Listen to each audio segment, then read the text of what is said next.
सभा में उपस्थित मेरे वरिष्ठ मित्रों और परिवार के सदस्य, मेरे लिए ये सौभाग्य की बात है कि विद इन 2 मंथ्स में मेरी ये दूसरी पुस्तक रिलीज हो गई। पहली पुस्तक हमारे प्रेरणा स्रोत द्वापर के श्री कृष्ण, जिसका विमोचन साध्वी रितंगा जी ने किया, अभी पवन जी ने बताया, जो कि रिसर्च बेस्ड थी। और आज दूसरी पुस्तक का विमोचन हो रहा है, Subhash Chandra Bose Formosa plane crash 1945 investigation. मैं काफ़ी कुछ बताना चाहता हूँ, परंतु समय की सीमा होती है। मैं भी अपने आदरणीय अतिथि वक्ताओं को सुनना चाहता हूँ, क्योंकि मेरे रिसर्च के बारे में क्या विचार है। मैं इस पुस्तक पर अपने बात 2 हिस्सों में कहूँगा। एक वो जो इस पुस्तक में लिखा गया है, और एक वो जो इस पुस्तक में नहीं लिखा गया। बचपन से ही सुभाष चंद्र बोस के प्रति एक विशेष आकर्षण रहा, समर्पण रहा, जो हर भारतीय के दिल में है। मैं भी उससे अछूता नहीं हूँ। सबके दिल में एक ही प्रश्न है कि उनकी डेथ कहाँ हुई। इस विषय पर मैं काम करूँ, ऐसा मैं बचपन से सोचा करता था। पिछले 10-15 साल पहले मैंने डिसाइड किया कि इस पर काम करना चाहिए। मैंने किताबें पढ़नी शुरू करी। मेरी हैबिट है कि जब मैं किताब पढ़ता हूँ तो मैं उसको नोट्स बना लेता हूँ। लगभग 100 किताबें पढ़ ली, उसके एक नोट्स तैयार हो गए। एंड मैंने देखा कि नेताजी की कोई क्रोनोलॉजी नहीं है। तो इस पुस्तक के अंदर बहुत डिटेल में एक क्रोनोलॉजी भी है, जो आपको कहीं मिलेगी नहीं। इसके अलावा नेताजी के बारे में यदि हमें रिसर्च करना है तो मास्को, ओम्स, सिंगापुर, वाशिंगटन, न्यूयॉर्क और लंदन में आर्काइव्स में हमें अपने दोस्त बनाने हैं। ये काम मैंने शुरू किया और 7-8 साल के बाद उसमें सक्सेस मिली। हमारे यहाँ ज़्यादातर लोगों के माइंड में जर्मनी का एक बहुत बड़ा रोल है। वास्तव में जर्मनी का हमारे स्वतंत्रता आंदोलन में उतना रोल नहीं है जितना हम लोग सोचते हैं। जैसे 1959 में हमने दलाई लामा की गवर्नमेंट को अपने यहाँ एक्नाइज किया, फिर गवर्नमेंट बनाई एक्साइल में, लेकिन वो हमारी फॉरेन पॉलिसी का हिस्सा नहीं है। इसी प्रकार जर्मन की फॉरेन पॉलिसी का हिंदुस्तान की स्वतंत्रता का भी हिस्सा नहीं है। लेकिन जापान जो है वो वर्ल्ड वॉर 2 से पहले से हिंदुस्तान की आज़ादी उनकी फॉरेन पॉलिसी का हिस्सा थी। आपको याद होगा कि 1940 में एक मिनिस्ट्री ग्रेटर ईस्ट एशिया करके इस नाम से एक मिनिस्ट्री वहाँ पे बनी थी जापान गवर्नमेंट में, जो 1945 तक कंटिन्यू रही। उसको जो हेड करते थे वो जापानीज आर्मी, नेवी के एडमिरल्स, वो लोग उसको हेड किया करते थे। और उनका एक नारा था, एशिया फॉर एशियंस। इसीलिए मैंने इस किताब के अंदर पहले उसमें जापान की फॉरेन पॉलिसी के बारे में चार्ट्स के माध्यम से काफ़ी डिटेल दी है। नेताजी की आज़ाद हिंद फौज और भारत की स्वतंत्रता जापान फॉरेन पॉलिसी के कारण एक इंटरनेशनल इशू था, जिसे 9 कंट्रीज ने मान्यता दे रखी थी। आप कल्पना करिए, 9 कंट्रीज। नेताजी को हमें इसी पर्सपेक्टिव में देखना चाहिए। हमारा मूल प्रश्न अगेन वही है कि डेथ कहाँ हुई। हम आज 80 साल बाद, मैंने सक्रिय तौर पे जब सोचना शुरू किया तो 65 साल के बाद हम इन्वेस्टिगेशन कर रहे हैं। 3-4 पीढ़ियाँ जा चुकी हैं, ज्योग्राफी बदल चुकी है, फॉरेंसिक एविडेंस खत्म हो चुके हैं, फाइलें डिस्ट्रॉय हो चुकी हैं। ऐसी स्थिति में कोई भी एविडेंस इकट्ठे करना बहुत ही मुश्किल है, परंतु मैंने ये बीड़ा उठाया और मेरे को जो ढूंढना था उसका सोर्स 3री-4थी जनरेशन की हियर से स्टोरीज, फाइलों के ढेर, पिछले 2 कमीशन और 1 कमेटी की रिपोर्ट, उस समय के अफसरों, राजनेताओं की डायरियाँ, उनके संसद में दिए गए भाषण, intelligence agencies, diplomats, army officers के मेमोरी, ये सोर्स थे। मैंने इस किताब में एक लिस्ट दी है जो लगभग भारतीय और विदेशी मिला के 700-800 लोगों की लिस्ट है, जो मैंने तैयार करी थी, जिसको मैंने खंगालने की कोशिश की है। लगभग 600 किताबें और फाइल्स हैं जो कि बहुत इम्पोर्टेंट है इस विषय से। ये सभी फाइलें मैंने उन आर्काइव्स की भी लिस्ट दी है जिन आर्काइव्स को मैंने विजिट किया, और इसके साथ साथ फील्ड स्टडी की है जो शायद किसी प्राइवेट आदमी ने नहीं करी। एक डॉक्टर सत्यनारायण सिन्हा का मिलता है कि उन्होंने की, एक किरण शाह थे उन्होंने की, लेकिन वो भी डेप्थ में जाके नहीं। यस, तो आप याद रखें कि हम एक व्यक्ति का इन्वेस्टिगेशन नहीं कर रहे, हम एक सरकार का इन्वेस्टिगेशन कर रहे थे जिसको 9 कंट्रीज में मान्यता थी। हमें कोई लॉ एंड ऑर्डर एजेंसी, किसी गवर्नमेंट का सपोर्ट नहीं था, किसी ऑर्गेनाइजेशन का सपोर्ट नहीं था। हम टूरिस्ट वीज़ा पे थे और बैकग्राउंड के नाम पे हमें इस जो भी कुछ मैंने अचीव किया उसको आप इस हिस्ट्री में आपको एसेस करना चाहिए कि मैंने क्या किया। मैं आगे उस बारे में आपको बताऊंगा।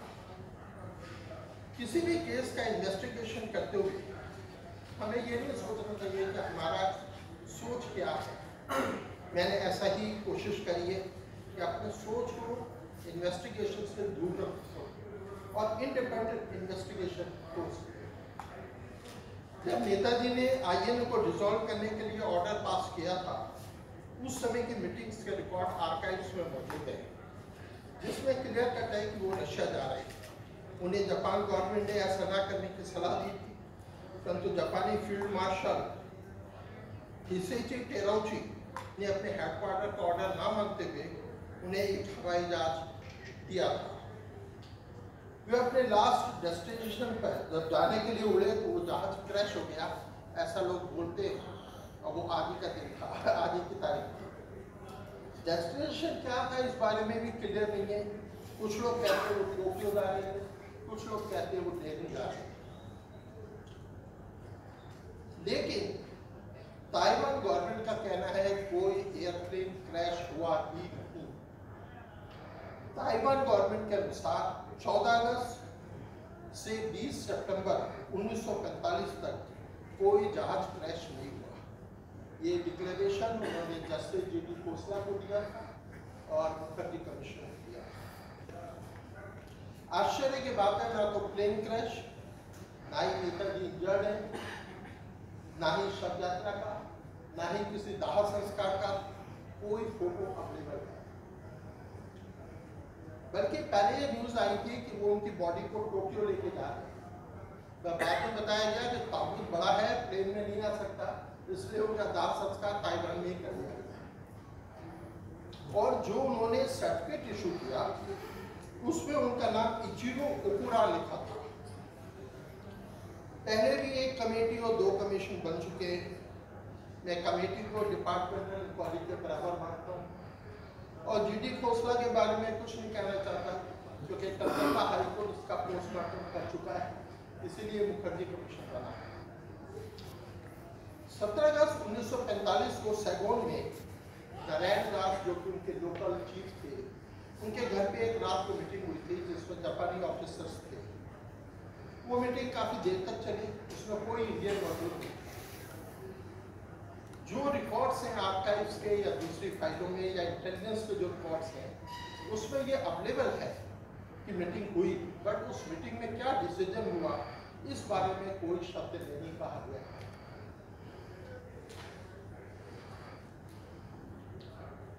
इस प्लेन क्रैश के बारे में एक दूसरा पहलू है। जहाज में 9 पैसेंजर, 7 पैसेंजर जापानी, उनमें से एक टॉप मोस्ट पैसेंजर सुनामासा शिदेई था, जो कि लेफ्टिनेंट जनरल थे और मंचकाउ सेक्टर के अंदर कमांड कर चुके थे।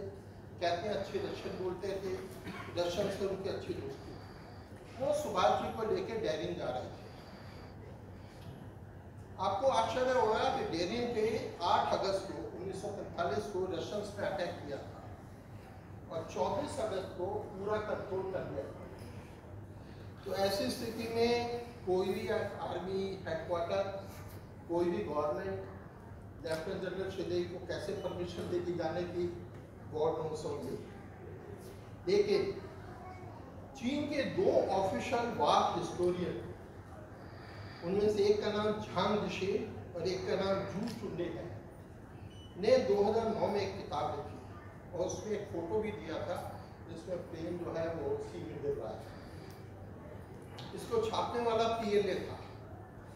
इस किताब के मुताबिक लेफ्टिनेंट जनरल शिदेई 5 अगस्त 1945 को ताइपे एयरपोर्ट पर मेजर जनरल सुगोई सातो ने उनको रिसीव किया और वो दोनों इस जापानी एयरफोर्स के जहाज से उड़ के कहीं और जा रहे थे। उस प्लेन को US नेवी ने डिटेक्ट किया और उन्होंने इसकी इंफॉर्मेशन क्वांटिक एयरफोर्स को दी। उन्होंने प्लेन को पहले बोला आप लैंड करो, उन्होंने मना किया तो उन्होंने उस प्लेन को शूट कर दिया, जिसमें वो दोनों जने मारे गए। नाउ जैसे हमारे देश में डिफेंस मिनिस्ट्री का एक हिस्टोरिकल डिवीजन है, उसी प्रकार चाइनीज गवर्नमेंट का भी हिस्टोरिकल डिवीजन है। ये किताब उन्होंने छापी है, इसका मतलब लेफ्टिनेंट जनरल शिदेई की डेथ का जो भी थ्योरी है उसको चाइनीज गवर्नमेंट सपोर्ट करती है। मेरे ख्याल से हम सबको पता होगा कि चाइना और जापान की उस समय बड़ी भयंकर लड़ाई चल रही थी, तो शायद हमारे यहाँ बहुत कम लोगों को इस बारे में नॉलेज होगी। इसके अलावा 7 जापानी जो पैसेंजर थे, उनमें से as per Chinese historian lieutenant general Shidei पहले मारे गए, इसका मतलब 6 बचे। अब 6 में से एक लेफ्टिनेंट कर्नल नोनो गागन सी प्लांस प्लेन से टूट गए थे और उन्हें फ्रैक्चर हो गया। Lieutenant colonel Sakai, major general Takahashi, captain Arai land करते ही प्लेन से बाहर निकले, लेकिन वो जख्मी थे। हबीबुर रहमान, कर्नल हबीबुर रहमान ने स्टेटमेंट में अपने बोला है कमिश्नर्स के कि लेफ्टिनेंट कर्नल सकाई 4 सितंबर 1945 को टोक्यो के प्लेन में उनके साथ सफर किया और वो बिल्कुल ठीक थे।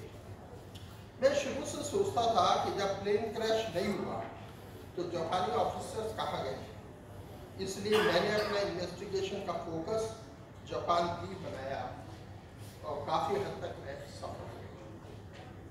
चीफ पायलट ताकीजावा, को पायलट अयोगी, रेडियो इंजीनियर टोमिनागा की डेथ हुई थी, अर्थात उनके सब बीमारी हुए और जो पैसेंजर थे उन पैसेंजर में से एक भारतीय पैसेंजर नेताजी, उनकी डेथ हुई और बाकी जो एक जापानी है उसकी पहले डेथ हो गई थी। तो इस प्रकार ये हुआ। अब मैं आपको बताता हूँ फील्ड इन्वेस्टिगेशन की रिपोर्ट। हमारी टीम ने टोक्यो से 500 किलोमीटर दूर क्योटो सिटी में लेफ्टिनेंट जनरल शिदेई का घर ढूंढ लिया, उनकी कब्र भी देखी। नॉर्थ ऑफ टाउन हॉल के पास जो कब्रिस्तान है उसमें उनको दफनाया गया। उसके ऊपर उनका पूरा नाम लिखा है, लेकिन उस पर डेट नहीं। उनके परिवार को ना तो डेट याद है और ना ही उन्हें ये याद है। यदि किसी को इंटरेस्ट हो तो मैं वो एड्रेस और उनके घर का मैप है, सब है, आपको दिखाया भी था एक बार, तो मैं आपको दिखा सकता हूँ। लेफ्टिनेंट कर्नल शिरो नोनागाकी टोक्यो में एक ट्रेडिंग कंपनी उन्होंने ज्वाइन करी। उनका एड्रेस तो मिला, लेकिन वो वहाँ पे आज एक मल्टी स्टोरी बिल्डिंग है। उनकी फैमिली जो है योकोहामा सिटी में शिफ्ट कर गई और उनकी डेथ 1997 में हो गई।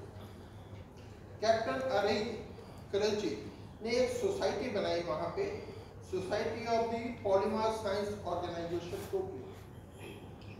उन्होंने वो स्टैब्लिश करी थी और 1971 में उनकी डेथ हुई। डॉक्टर तनेगी जिन्होंने डेथ सर्टिफिकेट पर साइन किए थे, उनका लड़का एक हॉस्पिटल चलाता है, योशमी करके उस हॉस्पिटल का नाम है, जो कि टोक्यो में है, और उस लड़के का नाम भी योशमी टाकियो है। आपको जानकर आश्चर्य होगा कि हमारी पहली एम्बेसडर रशिया के अंदर नैरोजी की सिस्टर विजयलक्ष्मी पंडित, मैं स्टालिन को कभी मिला नहीं। कुछ लोग कहते हैं लास्ट में एक बार मिला था और जस्ट कर्टसी विजिट, बस बाकी कुछ नहीं, कोई सेरेमनी नहीं हुई। और जब डॉक्टर राधाकृष्णन वहाँ पे एम्बेसडर बने, उनसे भी उससे 2 बार मिला, और वो भी थोड़ी थोड़ी देर के लिए। हमारे देश में बहुत कम लोगों को पता होगा कि वर्ल्ड वार 2 जब शुरू हुई थी तो इंडिया के बहुत सारे रिवोल्यूशनरीज मॉस्को में या रशिया में रहा करते थे। मेरे को एक डॉक्यूमेंट मिला एनकेवीडी का, उसके मुताबिक वहाँ पे 78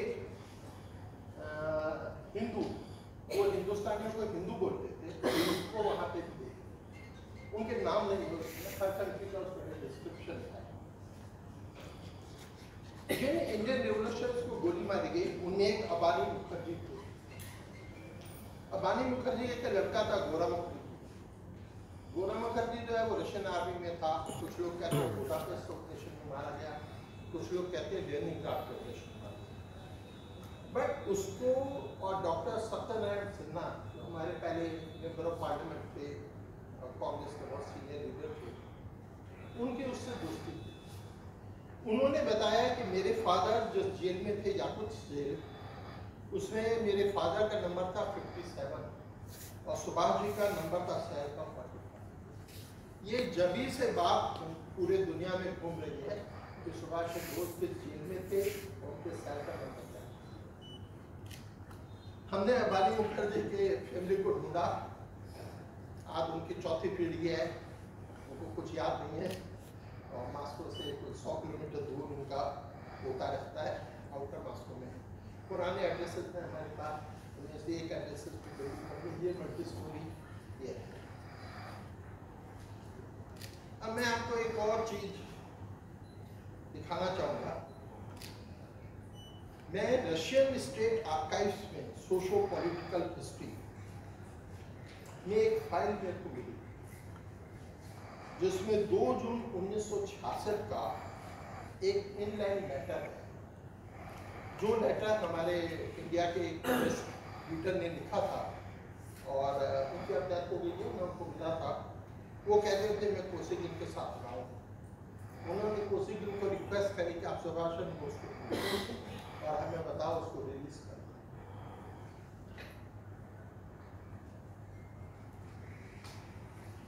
उन्होंने वो लेटर लीगल डिपार्टमेंट को भेजा ट्रांसलेशन के लिए, वहां से ट्रांसलेशन वो कराया। फिर उसके बाद वो लेटर उन्होंने जो वहां पे आपको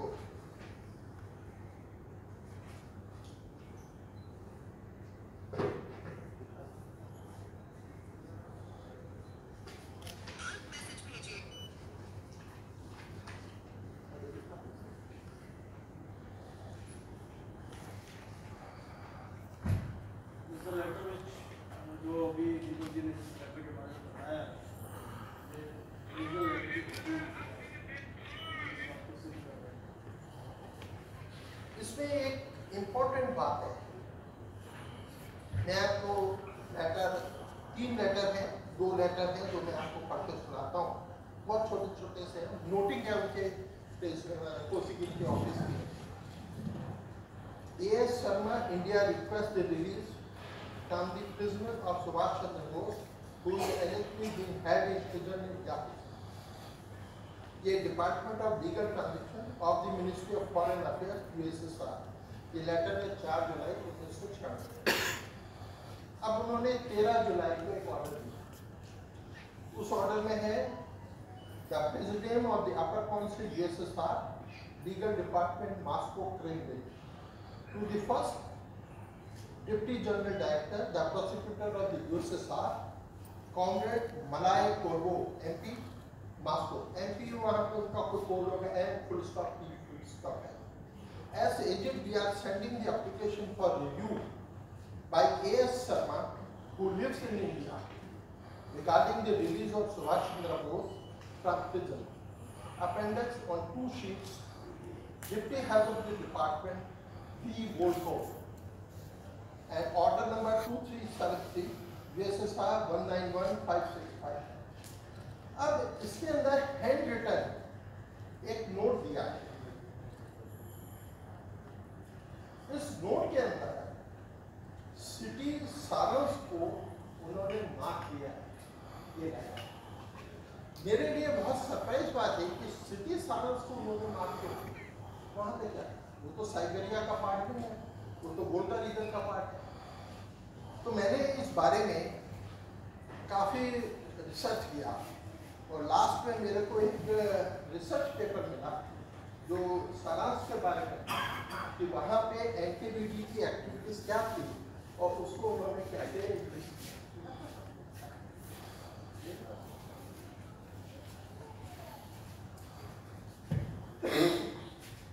ये सारे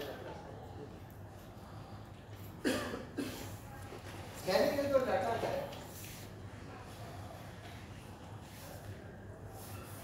ये वहाँ पे 3000 रूबल जमा करा के मैंने आर्काइव से इसके सर्टिफाइड कॉपी ली। तो मैं जब दोबारा इस फाइल को देखने गया तो उन्होंने मना कर दिया कि इसमें आपको कोई फाइल ही नहीं है हमारे पास, और ये उसकी रसीद है, ओरिजिनल रसीद है, आप देख सकते हैं।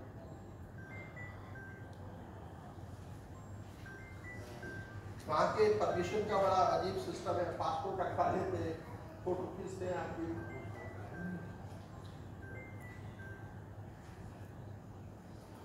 इस लेटर से 2-3 चीजें पता चलती हैं। एक तो यह है कि सुभाष चंद्र बोस 1966 तक जिंदा थे। दूसरा यह पता चलता है कि हो सकता है एक जमाने में वो याकुब जेल में हो, पर उस समय सारांश की जेल में थे, ऐसा लगता है इस लेटर से, क्योंकि इसमें डायरेक्टली कहीं ये नहीं कहा गया कि वो उधर है। इसके अलावा मेरे दोस्तों ने ओम्स में, होम डिपार्टमेंट ओम्स का याकुब जेल में कॉरेस्पॉन्डेंस करी जो मेरे पास है। दोस्तों ये वो पीरियड है जब 10 जनवरी 1966 को ताशकंद समझौता हो चुका था और उस समय नेताजी की 2-3 फोटो छपी थी ताशकंद समझौते के साथ। कुछ लोग ऐसा भी बोलते हैं कोई सीक्रेट मीटिंग हुई थी हमारे प्राइम मिनिस्टर के साथ कि कोई कंफर्मेशन नहीं। हमें एक चीज याद रखनी होगी, उस समय रशिया की राजनीति में क्या हो रहा है। रशिया की राजनीति में कोसिगिन और ब्रेजनेव इन दोनों की झगड़े चल रहे थे और बहुत जबरदस्त झगड़ा था। इवन कि कोसिगिन बीमार पड़ जाए वरना ब्रेजनेव कभी आगे नहीं आ पाते, देखा मेरा असेसमेंट है। बट और ब्रेजनेव और कोसिगिन की डेथ में 2-3 साल के मैं इस लेटर को जो उन्होंने लिखा इसको मैं ताशकंद समझौते से लेके और जो उनका पावर स्ट्रगल था ब्रेजनेव और कोसिगिन के बीच में, मैं उसको इसके साथ लिंक कर। आपको याद होगा कि प्राग के अंदर रशिया ने ऑपरेशन किया था 68 में मेरे ख्याल से किया था, उसके अंदर भी यही प्रॉब्लम है। इसीलिए कोसिगिन का चलता था, क्योंकि मेरे ख्याल से कोसिगिन नहीं चाहते थे, वो दुबचेक के फेवर में थे। अब हम सबके माइंड में एक क्वेश्चन होगा कि मित्रों के आर्काइव्स में किताबें लिखी हैं वॉल्यूम 1 वॉल्यूम 2 करके, तो उसमें नेताजी का जिक्र किया। मेरे विचार से नेताजी का केस शुरू से 1942 से GRU है और आज भी GRU के अंदर डिफेक्शन नहीं हुए हैं, बहुत कम डिफेक्शन हुए। और मैंने किसी GRU ऑफिसर्स की किताब नहीं पढ़ी है, KGB के तो बहुत सैकड़ों ऑफिसर्स की किताब पढ़ी, GRU के नहीं पढ़ी, तो इसलिए हो सकता है उसने नहीं किया हो। अब हमारे माइंड में क्यूबा मिसाइल क्राइसिस आएगा, क्योंकि क्यूबा का जो पूरा ऑपरेशन है वो मिनिस्टर ऑफ डिफेंस ने हैंडल किया रशिया की, ना कि GRU, इसलिए वो उसके साथ नहीं लगता कि अटैक होगा। जैसा कि मैंने बोला कि सारे एविडेंस हियर से सर्कमस्टेंशियल एविडेंस थे, नेताजी रूस में थे, कोई डायरेक्ट एविडेंस नहीं मिलता। तो मुझे पवन जी ने सजेस्ट किया कि आप एक नॉवल लिखो और उस नॉवल के अंदर सारा कुछ लिख दो। तो ये उनका अच्छा लगा मेरे को सुझाव, और मैं जरूर कोशिश करूंगा जल्दी से जल्दी एक नॉवल लिखूं। मैं ये भी बताऊंगा कि मैंने सोर्सेस कैसे डेवलप किए, जो कि बहुत इंपॉर्टेंट है। हमारे यहाँ सुभाष जी को छोड़ के एक और कंट्रोवर्सी है मास्को को लेकर, तो वो कंट्रोवर्सी हमारे बाबूजी लाल बहादुर शास्त्री जी के बारे में। उनको जहर दिया गया था, हम सब ने थाश के अंदर वो देखी थी, कुछ देखी होगी। कैसे पॉसिबल है कि उनका जितना परसेंट था सबके एक्सीडेंट में डेथ हुई? हमारी एजेंसी अथॉरिटी या KGB investigation how is it possible? सोए हुए मर जाए, डॉक्टर चपरासी मर जाए, कैसे पॉसिबल है? देखिए ऐसा हुआ क्यों था। मैं आपको एक इंसिडेंट बताना चाहता हूँ। आप कहेंगे इतनी पुरानी बात है, उसको क्यों उठा रहे? 1945 में एक स्वीडिश डिप्लोमेट था, उसका नाम था राउल गस्ताफ वॉर्डनबर्ग, जिसको एनकेवीबी ने हंगरी से अरेस्ट किया एंड उसको रशिया ले गए, वहाँ पे जाके साइबेरिया में रखा, बाद में उसकी डेथ हो गई वहीं पे। तो कंटिन्यूस स्वीडिश गवर्नमेंट उनको कहती रही हमारा डिप्लोमेट दो, हमारा डिप्लोमेट दो। रशिया कहते रहे हमारे यहाँ कोई नहीं है, हमारे यहाँ कोई नहीं। अल्टीमेटली 55 साल के बाद 2000 में रशियन गवर्नमेंट ने एक्सेप्ट किया कि यस वो हमारे यहाँ कैदी था और हमारे यहाँ स्टूडेंट। यदि गवर्नमेंट ऑफ इंडिया भी कंटिन्यूस प्रेशर डालती रहे तो एक न एक दिन वो जरूर आएगा जबकि वो जीआरयू के फायदे खोल के बताएंगे कि नेताजी कहाँ थे। वास्तव में मेरी ये जो किताब है ये बेसिकली एनसाइक्लोपीडिया है। कोई भी गवर्नमेंट एजेंसी, प्राइवेट एजेंसी, कोई भी यूजुअल, कोई भी जर्नलिस्ट यदि रिसर्च करना चाहता है तो उसे क्या रिसर्च करना चाहिए वो मेरी किताब में है। उसके सोर्सेज क्या हैं वो सारे मैंने उसे डिटेल में दिए हैं। इसके अलावा मुझे नहीं लगता कि बचाऊंगा। अब मैं ऑर्गेनाइजेशन डीपली के श्री प्रफुल्ल के कर्जी का आभारी हूँ कि उन्होंने मेरे को एक्टोराइज किया इन्वेस्टिगेशन करने के लिए और जर्नलिज्म से आगे बढ़ के इन्होंने इंडियन एम्बेसडर को फोन किया वहाँ मेरे लिए कि कोई इसको दिक्कत नहीं होनी चाहिए। एंड इंडियन एम्बेसी ने मेरा काम तो क्या किया, लेकिन मेरे अंदर बहुत जबरदस्त हौसला था कि मेरे पीछे एक बैकिंग है और मैं वहाँ पे अग्रेसिव स्पाइंग आर्काइव्स में कर दिया। सिर्फ एक ही डर रहता था कि वाइफ अकेली है होटल के अंदर एंड वो ABCD भी नहीं जानती, क्या होगा पता नहीं। लेकिन मुझे अपने रूसी दोस्तों पे और अपने ऊपर पूरा भरोसा था कि मैं कर लूँगा, चाहे कुछ भी होता है। और मैंने किया, जो भी किया वो आपके आगे है। मैं अपने रूसी और जापानी मित्रों को थैंक्स करता हूँ, उन्होंने मेरा नाम देने से मना किया अपना, लेकिन मैं उनका आभारी हूँ। मैं कलस्ट्री जो सिंगापुर में थे उन्होंने काफ़ी हेल्प करी। USA के अंदर लुइस कोले जो कि वाशिंगटन रहती है, वो मेरे लिए कई बार न्यूयॉर्क गई और वहाँ किताबें ढूंढ लाई, आर्काइव से फाइलों की कॉपियाँ दी हुई इसने मेरे को। लास्ट में मैं लेफ्टिनेंट जनरल विष्णुकांत चतुर्वेदी जी का आभारी हूँ कि वो आए, उन्होंने मेरा हौसला बढ़ाया। प्रोफेसर मिश्रा जी आए,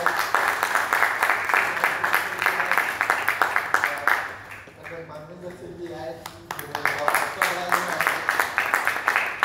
मैं कौमुदी अग्रवाल का धन्यवाद करता हूँ।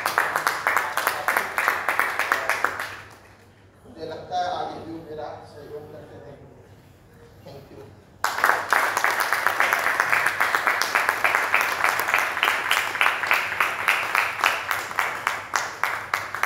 बहुत बहुत धन्यवाद दीपक जी।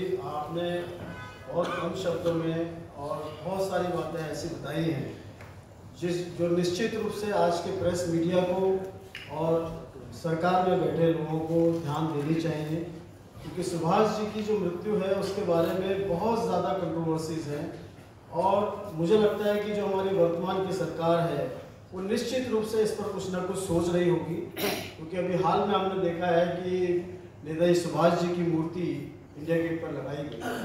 तो ये इस बात का द्योतक है कि सरकार का ध्यान इस ओर है और मुझे लगता है कि दीपक जी आपकी इस पुस्तक से निश्चित रूप से एक दिशा मिलेगी कि किस प्रकार से कैसे और क्या इन्वेस्टिगेशंस की जानी चाहिए रशियन सरकार जो कि वर्तमान है, उनके साथ माननीय प्रधानमंत्री जी जो हमारे हैं, उनके बहुत अच्छे संबंध हैं पुतिन जी से। तो मुझे लगता है कि शायद एक दिशा आपकी पुस्तक देने वाली है।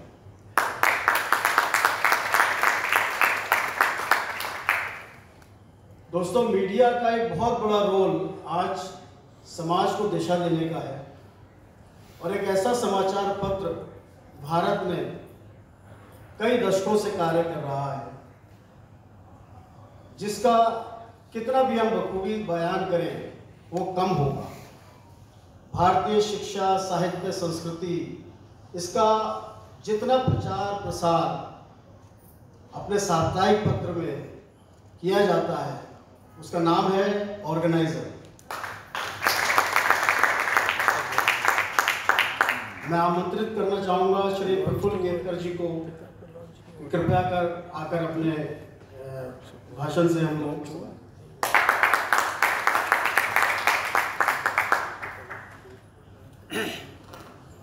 आज के कार्यक्रम के अध्यक्ष और पूर्व सैनिक सेवा परिषद के भी अखिल भारतीय अध्यक्ष आदरणीय विष्णुकांत चतुर्वेदी जी,